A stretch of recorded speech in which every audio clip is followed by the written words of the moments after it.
ಇವತ್ತು Sandalwood Padmavati happy birthday. ಹೌದು, Ramya birthday ಇವತ್ತು. ಸ್ಯಾಂಡಲ್ವುಡ್ ಮೋಹಕ ತಾರೆ ಹಾಗೆ ರಾಜಕಾರಣಿ ನಟಿ ರಮ್ಯಾ ಅವ್ರಿಗೆ ಹುಟ್ಟುಹಬ್ಬದ ಸಂಭ್ರಮ.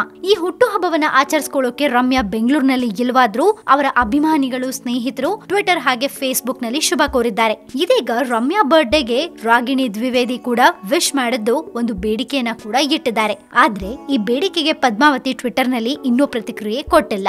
ಬರ್ಡೇಗೆ ವಿಶ್ ಮಾಡಿದ್ದ ರಾಗಿಣಿಗೆ ನಟಿ ರಮ್ಯಾ ಥ್ಯಾಂಕ್ಸ್ ಹೇಳಿದ್ರು. ಇದಕ್ಕೆ ಪ್ರತಿಯಾಗಿ ಮತ್ತೆ ಟ್ವೀಟ್ ಮಾಡಿದ ರಾಗಿಣಿ ಬೆಂಗಳೂರಿಗೆ ಬಂದು ಡಿನ್ನರ್ ಪಾರ್ಟಿ ಕೊಡಿಸಿ ಅಂತ ಡಿಮ್ಯಾಂಡ್ ಮಾಡಿದ್ದಾರೆ. ಸದ್ಯ ಡೆಲ್ಲಿಯಲ್ಲಿ ನೆಲೆಸಿರುವ ರಮ್ಯಾ ರೆಬೆಲ್ ಸ್ಟಾರ್ ಅಂಬರೀಶ್ ಅವರ ಅಂತ್ಯಕ್ರಿಯೆಯಲ್ಲೂ ಭಾಗವಹಿಸಿಲ್ಲ. ಅದಕ್ಕೆ ಕಾರಣ ಕೊಟ್ಟಿದ್ದ ರಮ್ಯಾ ಕಾಲಿಗೆ ಗಾಯ ಆಗಿದೆ ಅಂತ ಫೋಟೋ ಅಪ್ಲೋಡ್ ಮಾಡಿದ್ರು. ಸ್ಯಾಂಡಲ್ವುಡ್ ನಲ್ಲಿ ಸಕ್ಸಸ್ ಕಂಡಿದ್ದ ರಮ್ಯಾ ಕಾಂಗ್ರೆಸ್ ಪಕ್ಷಕ್ಕೆ ಸೇರೋ ಮೂಲಕ ರಾಜಕೀಯಕ್ಕೆ ಎಂಟ್ರಿ ಕೊಟ್ಟಿದ್ರು. ಆಮೇಲೆ ಲೋಕಸಭೆ ಚುನಾವಣೆಯಲ್ಲಿ ಮಂಡ್ಯ ಕ್ಷೇತ್ರದಿಂದ ಸ್ಪರ್ಧೆ ಮಾಡಿ ಸಂಸದರಾಗಿ ಆಯ್ಕೆಯಾಗಿದ್ರು. ಮತ್ತೆ ಚುನಾವಣೆಯಲ್ಲಿ ಸೋತು ಸಕ್ರಿಯ ರಾಜಕೀಯದಿಂದ ದೂರ ಉಳಿದಿರುವ ರೀತಿ ಜೀವಿಸುತ್ತಿದ್ದಾರೆ. ಅದೆಲ್ಲ ಏನೇ ಇದ್ರೂ ರಮ್ಯಾ ಮತ್ತೆ ಸಿನಿಮಾದಲ್ಲಿ ನಟಿಸಬೇಕು ಅನ್ನೋದು ಅವರ ಅದೆಷ್ಟೋ ಅಭಿಮಾನಿಗಳ ಆಸೆ.